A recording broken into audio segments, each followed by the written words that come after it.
돌출입 때문에 고민이신 분이 교정을 했다가 해결이 안 돼서 오시는 분들이 많으신가요? 생각보다 많습니다. ASO 이름 자체가 돌출입 수술이다 보니까 여기가 살짝만 돌출되어 있어도 다 ASO를 해야 한다고 생각하시고 오는 환자분들이 많은 것 같은데, 사실 대부분의 경우에는 ASO가 필요 없는 경우가 많습니다.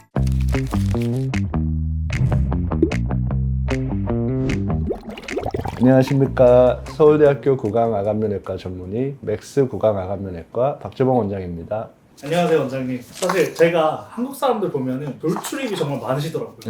연예인분은 또 돌출입 케이스가 교정으로 좋아지신 케이스도 있고 그대로 갖고 계신 분도 있더라고요. 네. 그래서 많은 분들이 양악 수술을 해야 되는 건지 돌출입 수술을 해야 되는 건지 아니면 교정이 되는 건지 궁금해 하시더라고요. 우선 이제 왜 유독 한국이나 일본 이런 아시아권의 돌출입처럼 보이는 사람이나 이제 연예인이나 이런 분들이 많을지 궁금하실 것 같은데, 기본적으로 이제 상대적인 거죠. 우리가 입이 튀어나와 보인다는 것은 그 위에 있는 코나 눈, 여기 이마 T존 이쪽이 덜 발달되어 있고 코가 낮고 중안부가 꺼져 있는 사람의 경우에는 입이 더 돌출되어 보이고, 실제로 서구권에 되게 잘생긴 배우들 보면은 코가 워낙 높아가지고 입이 그렇게 튀어나와 보이지 않죠. 그러다 보니 코가 낮고 중안부가 좀 꺼져 있고 이런 T존이 이제 좀 약하고 이런 아시아 사람들에서는 입이 조금 튀어나와 보이는 경우가 훨씬 많은 것 같습니다. 자, 이런 분들 중에서 사실 뭐 치아 교합만으로 본다면 어금니 교합 맞고 전체적으로 교합이 맞으면 치아 교정으로만도 해결은 충분히 할 수가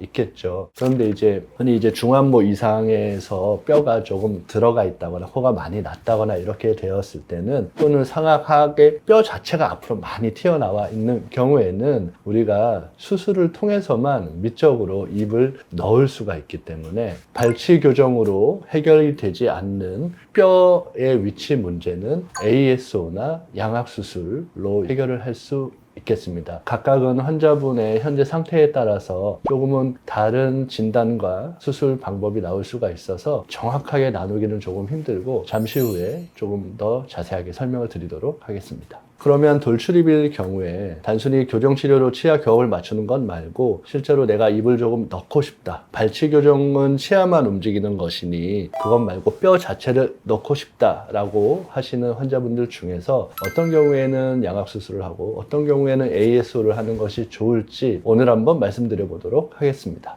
그럼 원장님, 돌출입 케이스 정말 많은데 내가 판단했을 때 어느 정도가 돌출입인지 판단할 수 있는 그런 기준이 있을까요? 돌출입이라는 것은 말 그대로 이제 교합이나 이런 쪽에서는 대략적으로 이제 맞고 특이사항은 없는데, 전체적으로 골격이나 치아가 앞으로 튀어나옴으로써 뚱한 인상을 보여주는 심리적으로 조금 개선이 필요한 상태라고 이제 볼 수 있겠습니다. 대표적인 특징으로는 상악, 하악, 뼈가 앞으로 튀어나오거나 치열이 함께 튀어나옴으로 인해서 위아래 입술의 조직이 조금 부족하다 보니 입을 다물기가 조금 힘들고, 또 다물면은 좀 뚱한 인상을 보일 수가 있고 무턱처럼 보일 수도 있겠죠. 그리고 보통 웃을 때 조직이 부족해서 위로 확 당겼을 때 잇몸이 굉장히 많이 보이는 거미스마일 경우도 돌출입의 하나의 특징이라고 볼 수 있겠습니다. 옆에서 봤을 때 코끝과 턱 끝이 있는 이 라인, 저희가 흔히 말하는 이 라인에 비해서 윗 입술과 아래 입술 자체가 앞으로 조금 튀어나와 있는 경우 우리가 흔히 돌출입으로 진단을 할 수 있겠습니다. 그리고 증상적으로는 경우에 따라서는 입이 잘 안 다물어지기 때문에 입 안에 항상 구강이 건조하다 이런 느낌이 있는 경우에도 돌출입의 하나의 증상으로 볼 수 있겠습니다.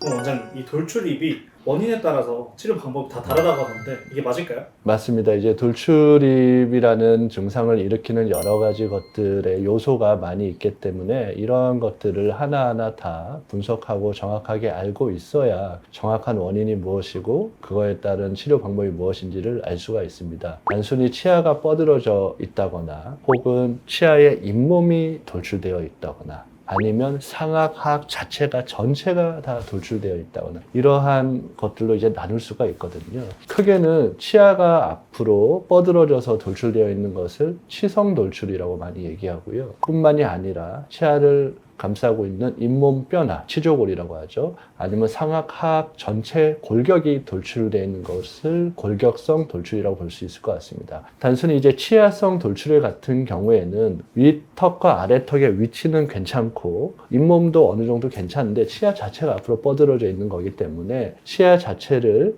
교정으로 살짝 밀어 넣거나 공간이 부족하면 보통은 위아래 네 번째 치아 작은 어금니를 빼고 보통 이 공간이 한 7, 8mm 정도가 돼요. 그만큼 앞에 있는 위아래 6개 치아씩을 뒤로 밀면은 위턱과 아래턱의 위치는 원래 정상 범위였으니까 치아가 안쪽으로 오면서 바른 얼굴 형태가 되는 것이죠. 하지만 이제 골격성 돌출입의 경우에는 위턱뼈와 아래턱뼈 자체가 앞으로 좀 나와 있거나 아니면은 위턱뼈와 아래턱뼈와 함께 이 잇몸뼈 전체도 앞으로 이제 좀 돌출되어 있는 이런 경우가 있어요. 이런 경우에는 우리가 아무리 치아를 발치를 하고 치아를 안으로 밀어 넣었다고 하더라도 이 잇몸뼈 전체와 위턱 아래턱뼈 전체가 앞으로 나와 있잖아요. 그러면은 교정 치료를 하더라도 돌출입의 느낌을 완전히 없앨 수는 없습니다. 이러한 경우에는 뼈 자체를 뒤로 넣는 수술이 필요한데 그 수술의 종류가 위턱 아래턱을 전체적으로 뒤로 넣는 양악 수술이 있을 수 있고 턱뼈는 그대로 두고 앞에 치조골과 치아 6개씩을 앞쪽으로 집어넣는 ASO라고 하는 돌출입 수술이 있을 수 있겠습니다. 그런데 이제 만약에 이렇게 진단과 치료를 정확하게 하면은 너무 좋겠지만 예를 들어서 처음에 말했듯이 치아만 앞으로 뻗어져 있는데 과하게 양악 수술을 하면은 나중에 양악 수술 후에 치아 교정을 했을 때 완전히 입이 들어가는 합주기가 될 수도 있겠죠. 완전히 옥리처럼 될 수도 있고 반대로 골격이 앞으로 튀어나와서 입이 전체적으로 튀어나왔는데 치아는 각도도 괜찮았는데 교정만으로 좀 더 넣거나 아니면 발치 교정까지 하면은 전체적으로 이 부분은 앞으로 튀어나와 있는 상태에서 치아만 살짝 들어가서 결국엔 돌출입이 하나도 해결되지 않는 그런 경우도 있을 수 있습니다. 그래서 정확한 진단이 가장 중요합니다. 원장님, 실제로 병원에 돌출입 때문에 고민이신 분이 교정을 했다가 해결이 안 돼서 오시는 분들이 많으신가요? 생각보다 많습니다. 기존 교정 선생님들과 사이가 안 좋아진 경우도 좀 있습니다. 왜냐하면 이런 경우들은 한 2년 동안 고생해가지고 이제 했는데 점점 들어가긴 하는데 결국에는 튀어나와 보이기 때문에 결국에는 이제 그분들은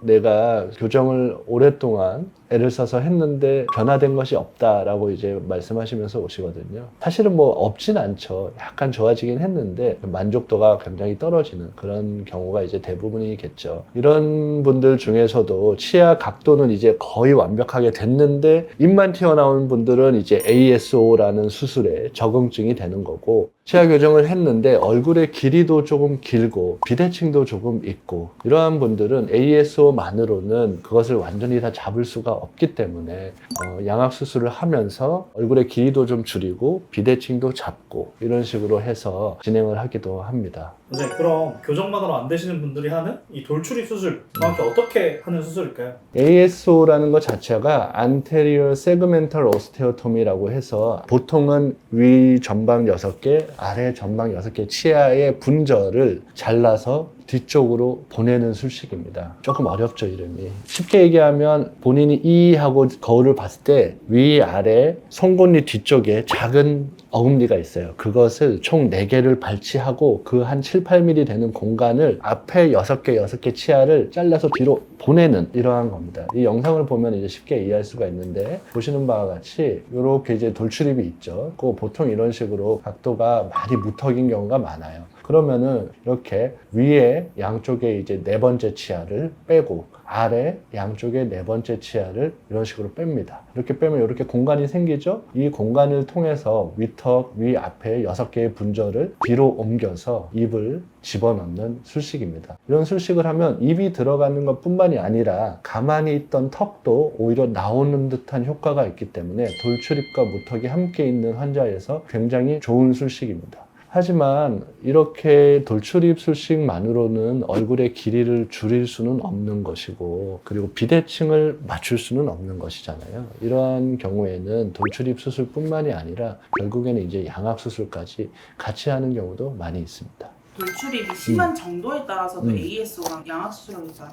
여러 가지 이제 조건이 있는데 돌출입이 심한 경우에는 ASO를 하고 그 이후에 이 상태에서 그 위아래를 더 집어넣기도 합니다. 아까 말했듯이 얼굴이 긴 상태에는 돌출입 수술을 하면서 위로 올릴 수도 있고, 비대칭이 있는 경우는 돌출입 수술을 하면서 비대칭을 좀 할 수도 있고. 하지만 만약에 원장님 양압수술로 위아래를 그냥 집어넣으면 되는데 굳이 왜 돌출입 수술을 해요? 라고 이제 물어보신다면, 우리가 위턱과 아래턱을 집어넣으면 당연히 뒤에 숨 쉬는 공간이 줄어들 수밖에 없어요. 상악과 하악 뒤쪽에 이제 기도 공간이 있는데, 그냥 양압수술로 집어넣었을 때 숨 쉬는 공간이 너무 부족해져서 무리가 될 수 있겠다는 판단, 혹은 기존에 이미 수면 무호흡이 있는 환자의 경우에는 그냥 양압수술을 밀어넣지 않고 발치를 하고 그 공간만큼만 밀어넣고 양압수술을 한다, 이렇게 생각을 하셔도 되겠습니다. 이 ASO라는 것이 꼭 돌출입 환자에서만 하는 게 아니고, 예를 들어 이거는 조금 다른 얘기지만 수면 무호흡 환자가 있잖아요. 그러면 보통 기도가 작으니까 위턱과 아래턱을 앞으로 빼야 되는데, 그렇게 했을 때 안무가 너무 안 이뻐지잖아요. 그러한 경우에도 발치를 하고 뒤에 후방 분절을 앞으로,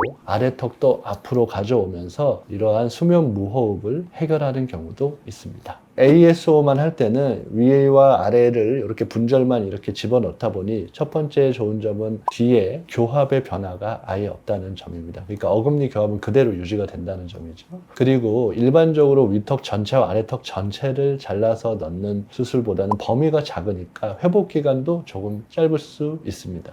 여러 또 선생님들 얘기를 찾아보니까 네네. 이런 ASO가 필요 없는 경우가 또 대부분이라고 하던데 이게 맞나요? ASO 이름 자체가 돌출입 수술이다 보니까 여기가 살짝만 돌출되어 있어도 다 ASO를 해야 한다고 생각하시고 오는 환자분들이 많은 것 같은데, 사실 대부분의 경우에는 ASO가 필요 없는 경우가 많습니다. 아까 말씀드렸듯이 단순 치성 돌출일 경우에는 가서 발치 교정하세요 이렇게 돌려보내는 경우가 굉장히 있고, 실제로 ASO를 한다고 이제 찾아오셨는데 ASO보다는 환자분이 가지고 있는 여러 가지를 해결해야 하고 기도 문제가 크게 문제가 없다면 그냥 양악 수술을 해서 해결해야 하는 경우도 많이 있기 때문에 ASO만 하는 경우는 생각보다 그렇게 많지는 않아요. 두 번째 이유는 ASO라는 것 자체가 양악 수술보다 범위는 작을지 모르지만 결손되는 치아의 개수가 일단 4개잖아요. 생리 4개를 뽑고 그 부분에 뼈를 갈고 뒤로 넣는 것이기 때문에 양악 수술에 비해 우리 구강 구조되어 있는 치아의 개수도 좀 없어져야 하는 부분이 있어서, 그리고 수술을 하다가 좌우 양쪽에 있는 치아를 건드리거나 수술의 컨셉이나 방법 자체가 그렇게 쉬운 수술은 아니에요. 좀 더 이제 난이도가 있는 수술이기 때문에 굳이 필요치 않을 때는 적극적으로 권유하지는 않습니다. 따라서 이러한 두 가지 이유 때문에 돌출입 수술을 하고 싶어요 하고 오시는 환자분들 중에서 실제로 돌출입 수술을 하는 분들은 흔치는 않은 것 같습니다.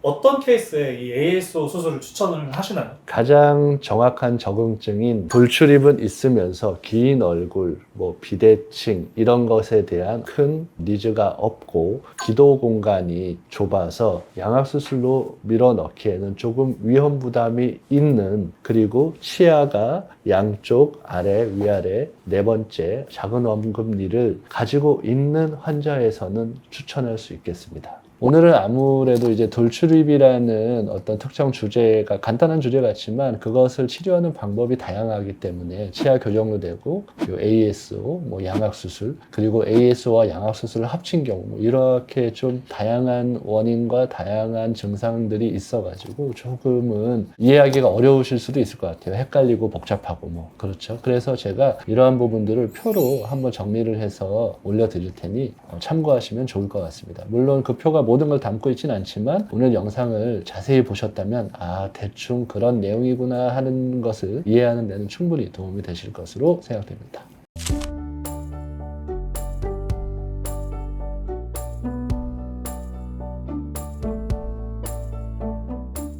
오늘은 이제 동양, 한국이나 일본이나 중국이나 이런 쪽에 이제 중안면부가 좀 이제 밋밋하고 코가 낮고 T존이 덜 발되어 있는 아시아인들에서 주로 이제 많이 느껴지는 돌출입에 대해서 오늘은 한번 정리를 하는 시간을 가져보았습니다. 굉장히 복잡하고 여러 가지 진단과 치료 방법이 있기 때문에 굉장히 많은 부분을 좀 고려해보고 정확하게 진단을 받는 게 매우 중요하다고 말씀을 드렸습니다. 예를 들어서 치아의 돌출일 수도 있고 골격의 돌출일 수도 있고 잇몸의 돌출일 수도 있는데 무조건 ASO만을 강요하는 그런 진단은 정말 틀린 진단이고, 한 가지 치료 방법만을 고수하는 그런 쪽보다는 아무래도 교정이나 ASO, 양악수술, ASO 플러스 양악수술 이러한 것들을 전반적으로 분석하고 진단 그리고 치료까지 할 수 있는 구강암관면외과에서 충분히 수술 전에 상담을 받고 진단을 정확하게 하고 나서 수술을 혹은 교정치료를 진행하시는 것을 추천드립니다. 이게 너무 과한 수술이 돼버리거나 혹은 수술을 해야 되는데 교정만으로 끝나거나 혹은 양악수술이 필요한데 ASO만 해버리거나 이렇게 되면은 굉장히 결과가 안 좋을 수가 있으니까요. 이런 부분을 충분히 면밀히 고려할 수 있는 구강암관면외과에서 진단을 받아보시는 것을 추천드립니다. 오늘 내용이 도움이 되셨다면 구독과 알림 그리고 좋아요를 부탁드립니다.